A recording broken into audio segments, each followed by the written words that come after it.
আজকে একটা ঈদের দিন, আকাশের যে অবস্থা, হঠাৎ করে বৃষ্টি শুরু হয়ে গেছে। বাইরে বাড়ি যাবো কি করে? হ্যাঁ, নামাজ শেষ হতে পারলো না, বৃষ্টি শুরু হয়ে গেছে। আম্মু আম্মু আজকে ঈদের দিন সবাই গোশ রাঁধতেছে, আমাদের গোশ রান্না করবা না? আম্মু, কুরবানি ঈদে তো কেউ সকালে গোশ রান্না করে না, বিকালে রান্না করে। আমি তোমারে বিকালে রান্না করে দিবানি। আম্মু এখন বিকেল হয়ে সন্ধ্যা হয়ে গেল, তুমি কখন একটু রান্না? দাঁড়াও আম্মু, আমি রান্না করবানি।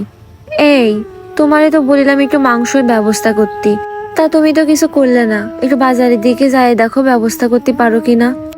এই, তুমি জানো না যে আজকে ঈদের দিন কেউ কি মাংস বিক্রি করে? কুরবানি ঈদ চলে যাবে, তারপর মাংস বিক্রি করবে। ঠিক আছে, গরুর মাংস না পাও, মুরগির দোকানে যেয়ে দেখো একটু মুরগির মাংস পাও কিনা। তুমি কি পাগল হয়ে গেছো নাকি?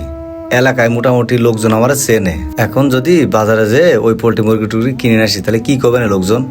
তাই বলে কি আমি আজকে মাংস টাংস কিছু রান্না করব না? মেয়েরা খাতে চাইছে। তুমিই ভাবো, যদি হুট করে কোনো আত্মীয় স্বজন চলে আসে, তোমার কোনো বন্ধু চলে আসে, তাহলে আমি তাদের সামনে কি খাতি দেব? সেটা তো আমিও চিন্তা করতেছি। আজকে তো ঈদের দিন, ঈদ তো এখনো পার হয়ে যায়নি। কেউ না কেউ দেখে মাংস দিয়ে যাবে না। আর কখন কিটা দিয়ে যাবে? প্রায় সন্ধ্যা হতে গেল। বেশিরভাগ মানুষ তো মাংস বিতরণ করে ফ্রিজেও ঢুকাই ফেলেছে। আম্মু বাচ্চারা ওই পাশে মাংস কুড়াতে যাচ্ছে, আমিও কি যাব? না আম্মু, তোমার যেতে হবে না। তুমি কেন যাবা? দেখছো তোমার মেয়ে কি বলতেছে? না আম্মু, তোমার মাংসগুলোতে যেতে হবে না, আমি দেখতেছি, কোনো ব্যবস্থা করতেছি। আচ্ছা যাও আম্মু, তুমি ঘরে যাও, তোমার আব্বু মাংসের ব্যবস্থা করতেছে। আচ্ছা হ্যাঁ, ঠিক যাও। আছে আম্মু। এই, তুমি একটু দেখো না মাংসের ব্যবস্থা করা যায় কিনা। আচ্ছা ঠিক আছে, আমি দেখতেছি কোনো জায়গাতে মাংস ব্যবস্থা করা যায় কিনা। তুমি এক কাজ করো, তুমি মশলা টশলা রেডি করো, আমি আসতেছি। আচ্ছা ঠিক আছে, তাহলে তুমি তাড়াতাড়ি বাসায় এসে নে, আর আসার সময় শুকনো ঝাল কিনে নিয়ে এসে নে। যে দেখি সোহেল ভাইয়ের বাসায় যে একটু পাওয়া যায় কিনা। কি ব্যাপার, ভিতরে কেউ নাই? মাংস সব বিলানো হয়ে গেছে নাকি? আরে কি ব্যাপার অপু ভাই, এদিক ওদিক উকি ঝুঁকি মারতেছেন কেন? কারো খুঁজতেছেন কি? ও সোহেল ভাই, আমি তো আপনার কাছে আসলাম। ভাই, আপনি তো কুরবানি দিয়েছেন, তা সবকিছু ঠিকঠাক মতো হয়েছে? হ্যাঁ অপু ভাই, সবই ঠিকঠাক মতো হয়েছে, কিন্তু একটু ঝামেলা হয়ে গেছে বুঝেছেন। এই যে বৃষ্টি শুরু হলো না হঠাৎ করে, মাংস কাটতে কাটতে বৃষ্টি শুরু হয়ে গেল। তাতেও সমস্যা হয়নি, আমি আবার ট্রিপল কিনে রাখিছিলাম। ওই ট্রিপল দিয়ে মোটামুটি ওই জায়গায় কাজ করা হয়ে গেছে। কিন্তু প্রবলেমটা হয়ে গেছে কি, আপনার ভাবে একটা ফ্রিজ কিনেছিল, মাংসটা ঢুকেছে ফ্রিজে, কিন্তু সে ফ্রিজ ঠান্ডা আসছে না। ভাই, ঈদের সময় তো দোকানে অনেক প্রেশার, ওরা তো মাল বেচতে পারলেই বাঁচে। তাও ঠিক কইছেন। আর ওই যে ভাই গেছে মহিলা মানুষ, ওরাও যেরাম পারেছে সেরাম বুঝাইতেছে। আমি তো ছিলাম গরু কেনার কাজে ব্যস্ত, মহিলা মানুষ যা বুঝাইতেছে হাতে ধরাইতেছে, নিয়ে চলে আইছে। হ্যাঁ ভাই, এই সমস্ত জিনিস কেনার জন্য পুরুষ মানুষেরই যাওয়া উচিত। ভাই, তা আপনাদের কুরবানির গোশ বিতরণ হয়ে গেছে? হ্যাঁ অপু ভাই, আমার তো সব বিলন হয়ে গেছে, আমি এ কাজে দেরি করিনি। ওই আমার বাগে যা ছিল তা তো আমি ফ্রিজে রেখে দিছি। ও একটু শ্বশুর বাড়ি দিয়ে আসতে যাবো, তা একটু গুছাছিলাম যে এখন যাবো একটু গোশ দিয়ে আসতি। ও ভাই, মাংস বিতরণের জন্য বাকি নেই অল্প একটু? আরে ভাই, মাংস বিলানোর কাজে কি কেউ দেরি করে? আমার যতটুকু ছিল ততটুকু আমি বিলেই দিয়ে দিছি। যাক ভাই, আমার আবার হাতে সময় নেই, আমার একটু শ্বশুরবাড়ির দিকে যাওয়া লাগবে। সোহেল ভাই, আমি একটা কথা বলবো, তা কিভাবে যে বলি। এইবার তো আমি কুরবানি দিইনি, আমার একটু মাংস দরকার ছিল, আমার একটু মাংস দেওয়া যায়? কি করছেন অপু ভাই, এই কথা? তা আপনি আমার 2-3 ঘন্টা আগে কবেন না? আসলে মাংস বিতরণ করা যা ছিল সব তো বিতরণ করা হয়ে গেছে। এখন তো যা আছে এই টুকিটাকে আত্মীয় স্বজন আর শ্বশুরবাড়ি একটু দিয়ে আসতে হবে। না ভাই, 2-3 ঘন্টা আগে করলে একটু বেশি ভালো হতো। আচ্ছা ঠিক আছে সোহেল ভাই, থাক তাহলে, আপনি যান, যে ঘুরে আসেন। ঠিক আছে অপু ভাই, আমি একটু ব্যস্ত আছি তো, আমি গেলাম ভাই, কিছু মনে করেন না। ঠিক আছে ভাই, তাহলে যান, আচ্ছা। আমি বাড়ির দিকে আচ্ছা যাচ্ছি। ঠিক আছে ভাই।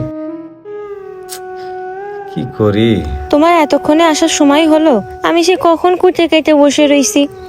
আসলে কি আর বলবো বলো, গেছিলাম একটু সোহেল ভাইয়ের কাছে, কুরবানি দিয়েছে। সোহেল ভাইয়ের কাছে বললাম, তা সোহেল ভাই বললো কি যে সব গোশ বিলানো হয়ে গেছে। তা গোশ তো আনতে পারলাম না। তাহলে এবার কি করব বলো? মেয়েরা বারবার এসে বলতেছে আম্মু গোশ কখন রান্না করবা, গোশ কখন রান্না করবা। এখন তাহলে আমি ওরে কি দিয়ে কি করব? কি করবো ক? এই প্রতি বছর এই কুরবানি ঈদ আসলে আসলে আমাদের এই মধ্যবিত্তদের হয়েছে যত জ্বালা। না পারি কুরবানি দিতে, আবার না পারি কারো কাছে সাথী। কি করবা বলো? আল্লাহ যদি কোনোদিন সামর্থ্য দেয় সেদিন আমরা দেব। তোমার অত টেনশন করা লাগবে না, ওই রুমকি ভাবিরাও কোরবানি দিয়েছে তো, আমি দেখি ওখানে যাই, যেয়ে একটা ব্যবস্থা করতেছি।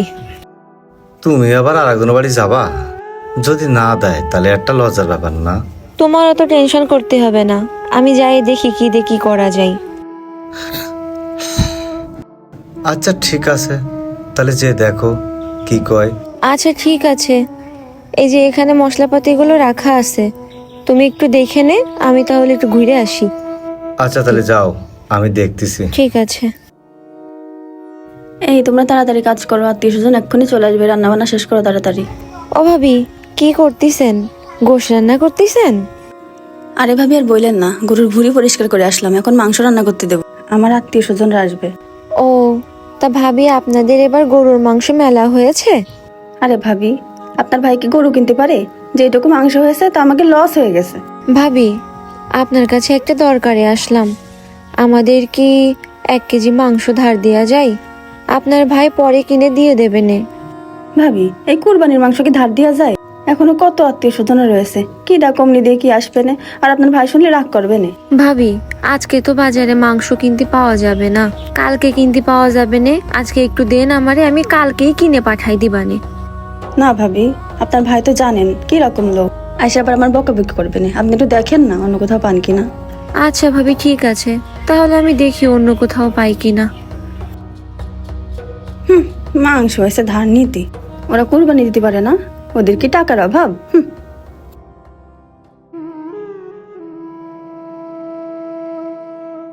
কি ব্যাপার, এসে পরে বসে পড়লে, মাংস পাওনি? না গো, কোথাও পালাম না। তুমি একটা কাজ করো, তুমি যে একটা পোল্ট্রি মুরগি কিনে নিয়ে আসো। আচ্ছা ঠিক আছে, আমি যাই, যে একটা পোল্ট্রি মুরগি কিনে আসি, যে যা কয় কবে নে। তুমি থাকো আম্মু, আমি আসতেছি। আসসালামু আলাইকুম ইয়া আহলাল কুবুর। হায় রে গরিব বড় লোক সবাই একসাথে শুয়ে আছে। আসসালামু আলাইকুম ইমাম সাহেব। ওয়ালাইকুম আসসালাম। সোহেল ভাই, কি অবস্থা, কেমন আছেন? ইমাম সাহেব, ভালো আছি, কিন্তু খুব বেশি একটা ভালো নেই, তাই একটু আপনার কাছে আসলাম। কেন সোহেল ভাই, বাসায় কোনো সমস্যা? না ইমাম সাহেব, বাসায় সেরকম কোনো সমস্যা না, কিন্তু ইমাম সাহেব সমস্যা একটা হয়েছে কি, কুরবানিদের পর থেকে একটা স্বপ্ন দেখতেছি বারবার, আমি যে গরুটার কুরবানি দিছি ওই গরুটা আমার সব জায়গায় তাড়াই নিয়ে বেড়াচ্ছে। ও আচ্ছা আচ্ছা, তা রুম কি ভাবি, আপনিও কি আমার কাছে আসছিলেন?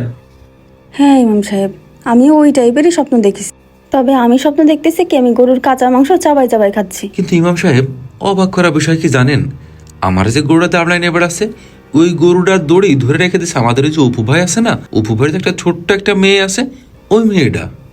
ইমাম সাহেব, আমিও দেখতেছি আমি যে কাঁচা মাংস খাচ্ছি ওই মাংসটা এনে দিচ্ছে কিন্তু ওই ওপর ছোট মেয়েটাই। আচ্ছা, কুরবানির সময় অপুর সাথে কোনো রকম কোনো ঘটনা ঘটেছে, বা অপুর যে মেয়ের কথা বলতেছেন ওই মেয়েটার সাথে কোনো ঘটনা ঘটেছে? না ইমাম সাহেব, অপুর মেয়ের সাথে তো আমার কোনো ঘটনা ঘটেনি, তবে হ্যাঁ, ঈদের দিন অপু ভাই আইছিল আমার বাড়ি একটু মাংসের জন্য, বলতেছিল একটু মাংসের কথা, কিন্তু ওই সময় না ইমাম সাহেব, আমার যত মাংস ছিল আমি সব বিতরণ করে দিয়ে দিছিলাম, তারপরেও অল্প মাংস ছিল যেটা আমার আত্মীয় স্বজনের জন্য আর আমার শ্বশুর বাড়ির জন্য, কিন্তু আমি না ইমাম সাহেব অপু ভাইয়ের ওই দিন মাংস দিতে পারিনি। তাই ইমাম সাহেব, আমার কাছে অপু ভাইয়ের বউ আসছিল কুরবানির মাংস ধার নেওয়ার জন্য, তা আপনিই বলেন কুরবানির মাংস কি কেউ ধার দেয়? ও আচ্ছা, বুঝতে পেরেছি।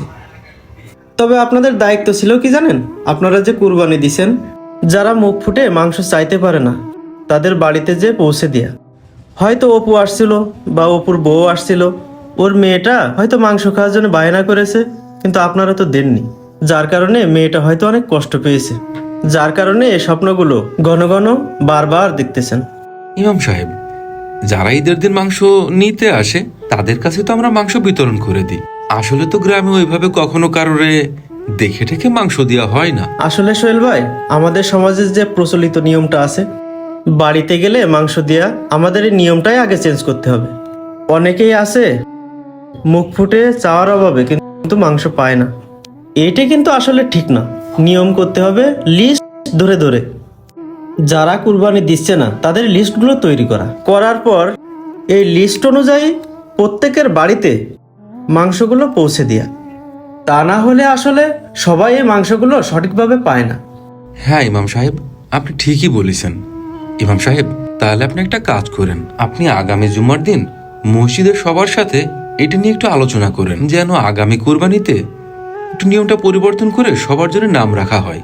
আচ্ছা ঠিক আছে সোহেল ভাই, আমি জুম্মার দিন মনে করে এই বিষয়টা আলোচনা করবানে, সবাইকে বলবানেও সমস্যা নেই। কিন্তু আপনি বাড়িতে যেয়ে যদি বাড়িতে কুরবানির মাংস থাকে তাহলে অবশ্যই অপু ভাইয়ের বাড়িতে একটু মাংস পাঠানোর ব্যবস্থা করেন। হয়তো মেয়েটা খেয়ে যদি একটু স্বস্তি পায় বা আনন্দ পায়, মনে যদি কষ্ট না থাকে, হয়তো সামনে থেকে এরকম স্বপ্ন আপনারা আর কখনো দেখবেন না।